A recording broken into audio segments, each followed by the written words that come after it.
Welcome to everyone with us here in real time and those of you joining us via our recording. We have two questions posted this week. The first question, do you see religion and spirituality as being resources for CBT? This is a question that comes up regularly in our training. Here in the US, we're in a predominantly Judeo-Christian context. In the Middle East, we might be in a Muslim or Jewish context. Working in India and Asia, we might be in a Buddhist or Taoist context. And so the short answer that I would have for this question would be absolutely. Those associations, for me, I was raised Catholic and went to Catholic schools and went to midnight mass. And these are streams that run deep in my own awareness. And I am quite certain that many of my beliefs arise in part from that tradition. I look at the work that I do, I look at the work that my sister Nancy is doing, and it seems to actually come right out of the Hebrew Bible. A commitment to justice and standing up for the rights of people that society would prefer to walk on or to ignore. So all of us have these roots, even if our families' origin weren't observant. We grew up in a context that just acknowledged the Torah or the Bible or the Quran as being the deep background for what's going on. So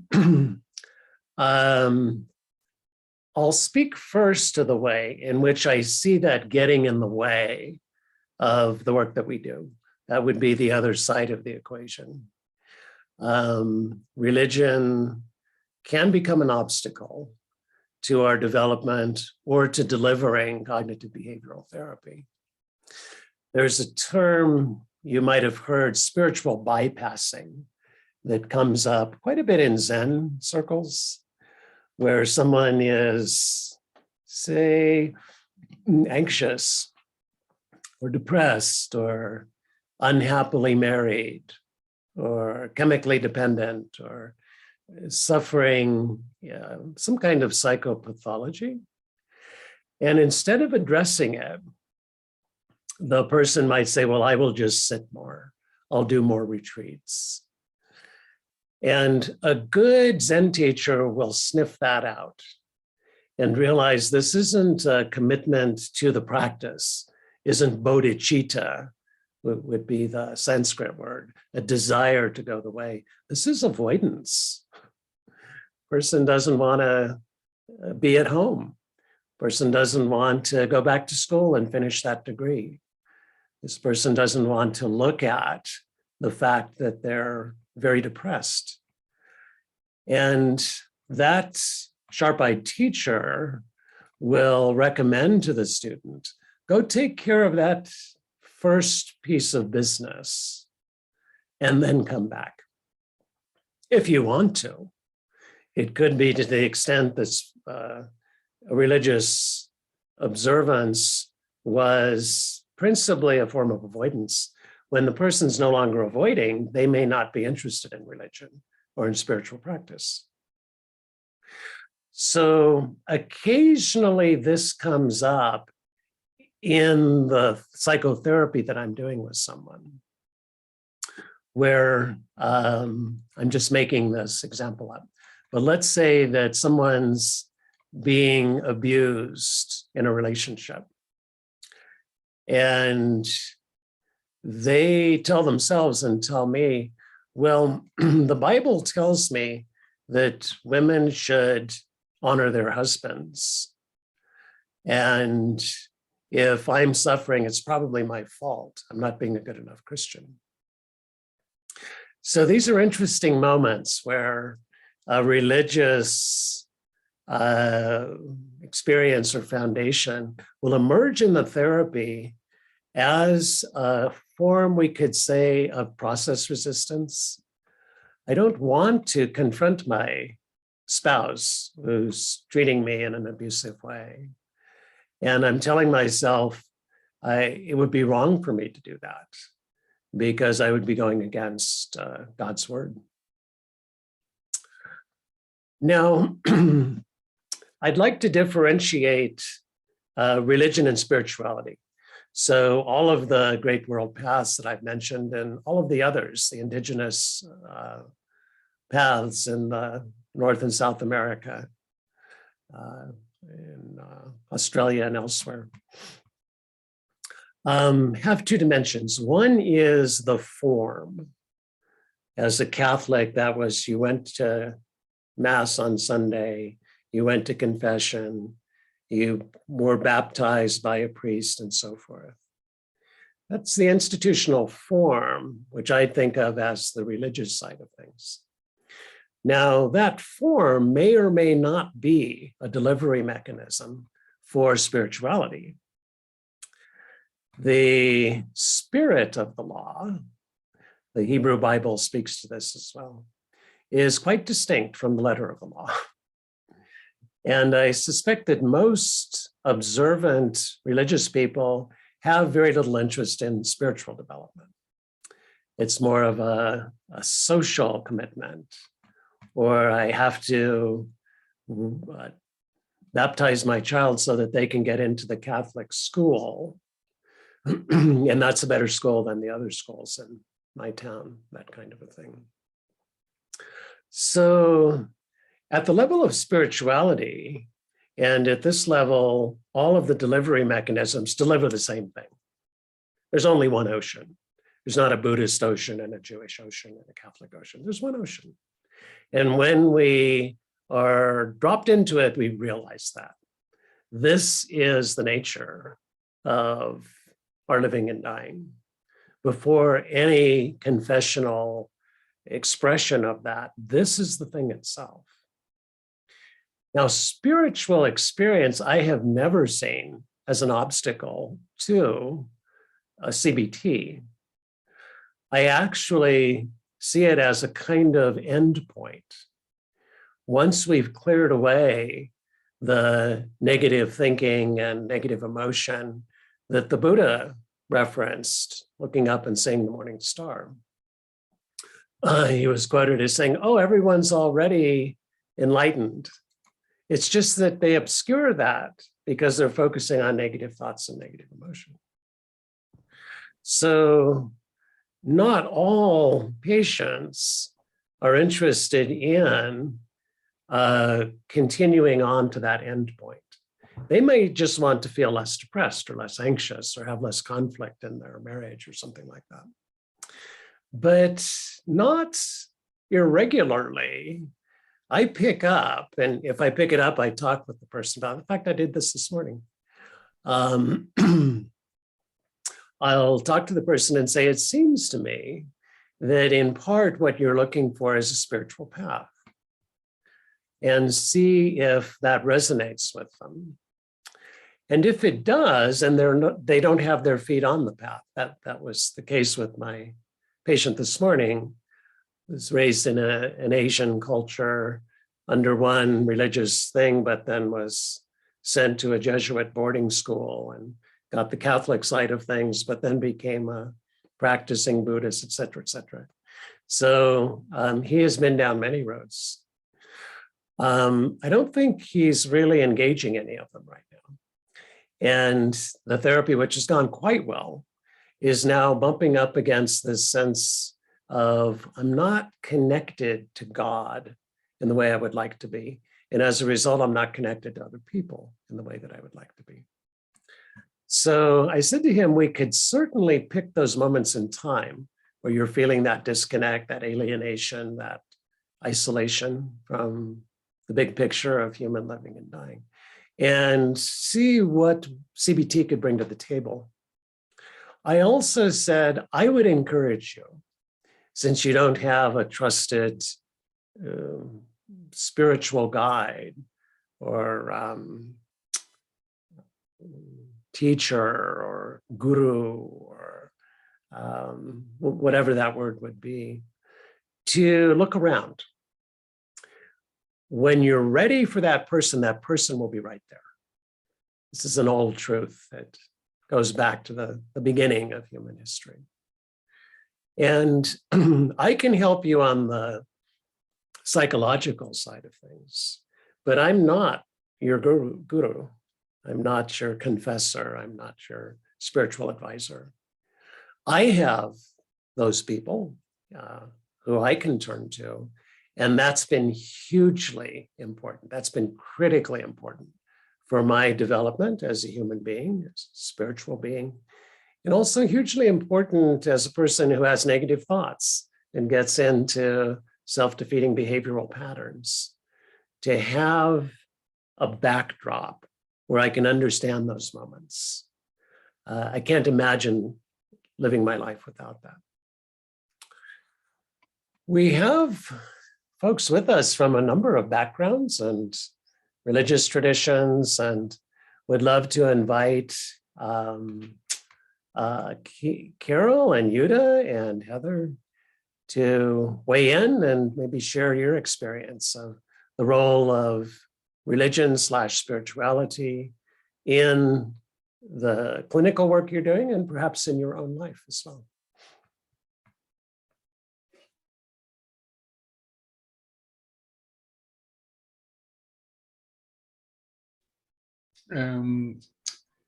Your words are so meaningful, Daniel, and I think that I really like the differentiation between spirituality and organized religion.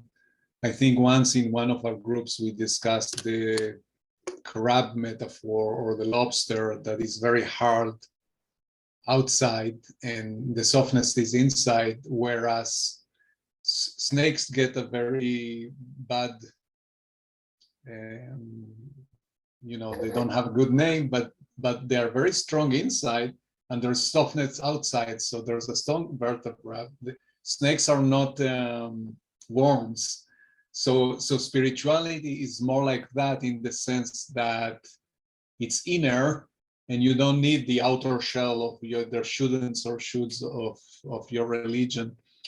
And I discovered that when a guy from Yeshiva University, which is a very orthodox, he came from the religious part of that university.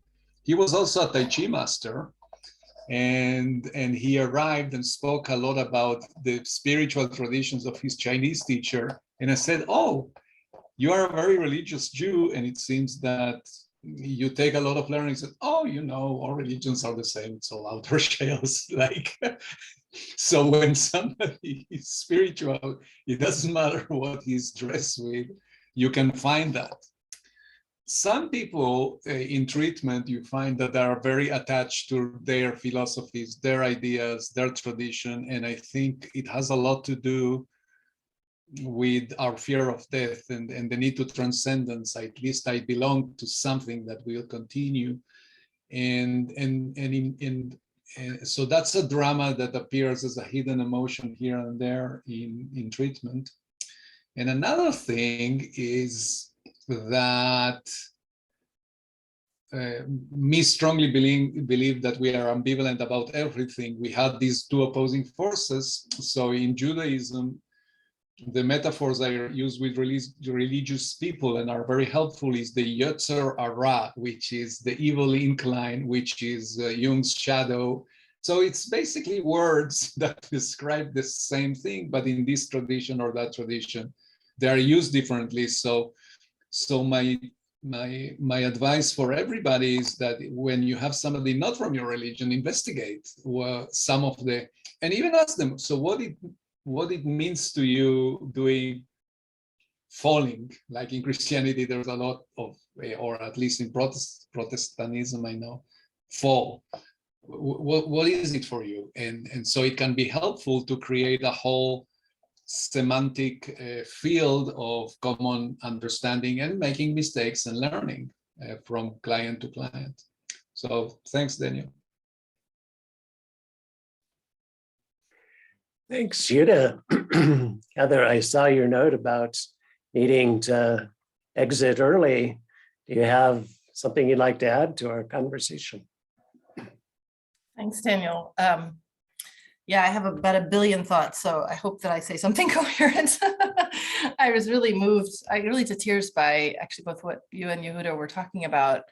I mean, I come from a family that was kind of staunchly atheist and kind of East Coast, really valuing education and intellectualization, academia, and I would say a bit of the cult of the self. Like to be a good person is to be accomplished and to perform well.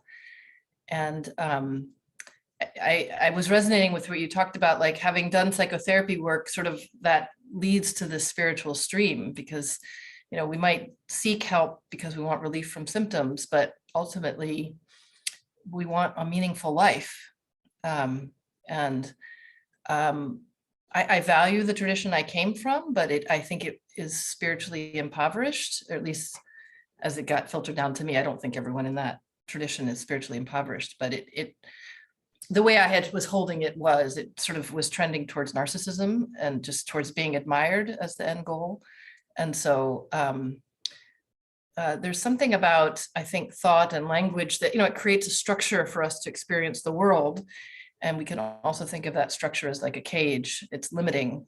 And so, yeah, at this point, I feel like there's this tremendous curiosity about what lies beyond that sort of structure. And because I think outside of that is the source of what gives us meaning. And it's especially freeing to realize there's tremendous meaning beyond this individual self that is just striving to be admired.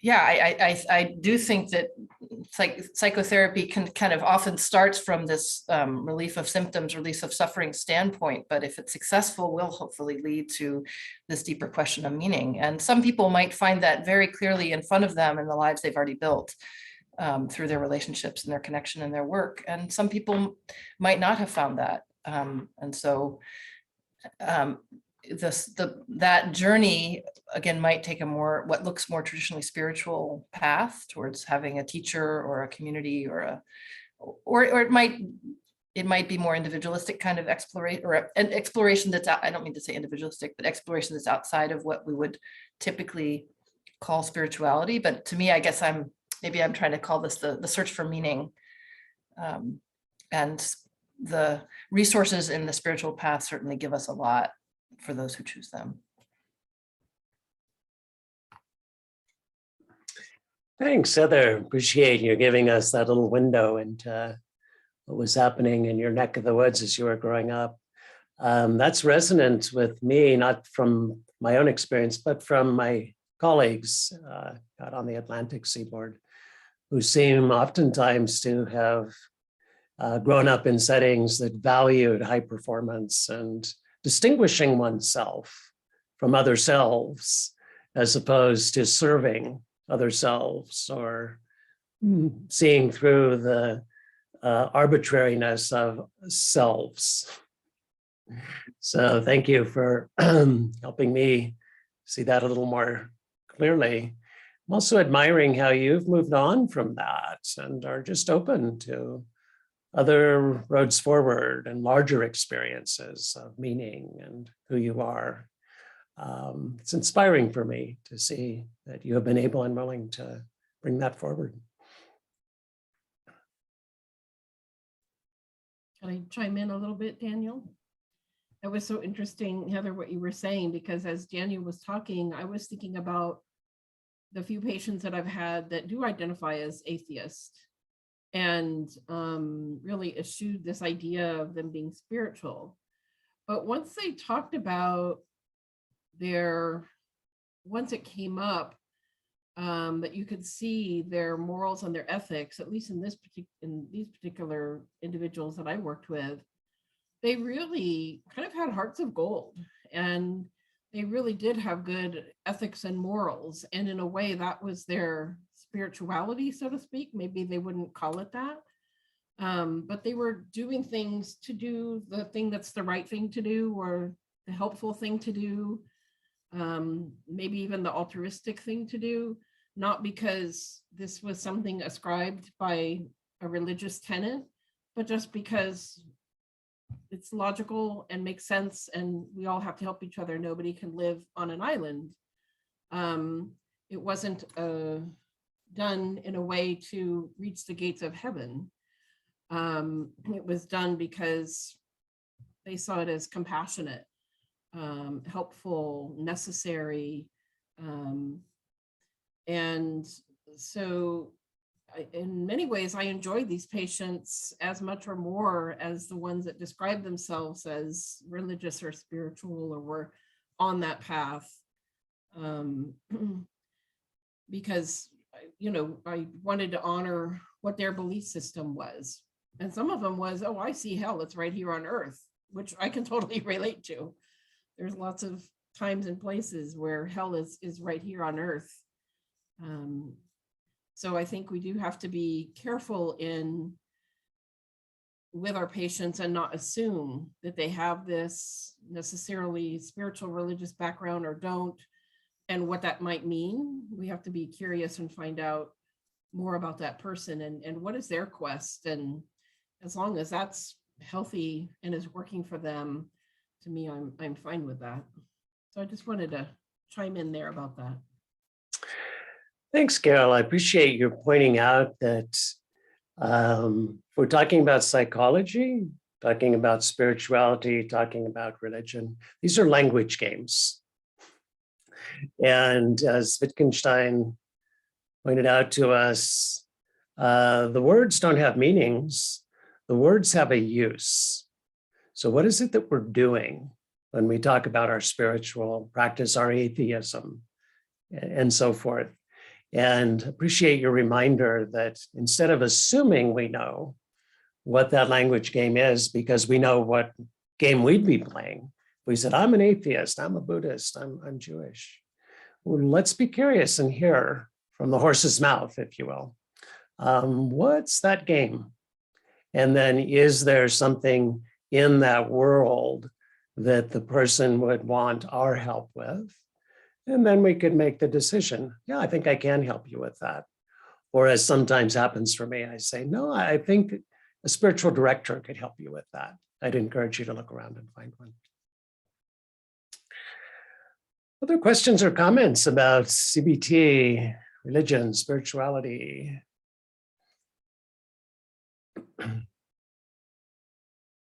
Maybe the last thing I'd say before we move on is I've noticed that in psychological circles, there's sometimes an antipathy towards religion and spirituality. Just as in some CBT circles, there's antipathy towards mind-body approaches, mindfulness-based CBT and so forth. And when that emerges, I would want to recognize that person seems to have an agenda to steer other providers or patients away from something and towards something else. And depending on my relationship with that person, I might say something about that. But it's, to my eye, an unfortunate kind of, I think Heather has used the word tribalism. It's like, here's the truth. Don't stray from it. That would be a big mistake. And of course, we see this in every religious tradition, and seems to be part of the human genome to secure the perimeter and invite the faithful in, but don't let them out, because something bad would happen if they start wandering off. Yeah, David. as a comment, it's one of the reasons I don't really like Albert Ellis that much, because here it goes so far as to say people that believe in God are delusional and stuff like that. And I just thought he was out of line. I mean, if he doesn't believe, that's fine, but don't be disparaging those of us that do. Yeah. Yeah, I didn't know Al, but I have colleagues who knew him pretty well. He had his strong opinions, and probably was part of the gift of Albert Ellis. He knew what he knew and was quite willing to say it to anyone. I would probably hoist that statement on its own petard and say, if you don't experience the divine side of human life, you're deluded. This is what the Buddha said. We distract ourselves from the reality of who we are by our thoughts. Thoughts like religion is delusional. So I'd say Al was pointing to something true, but he was probably pointing to himself with that statement, not to anyone else.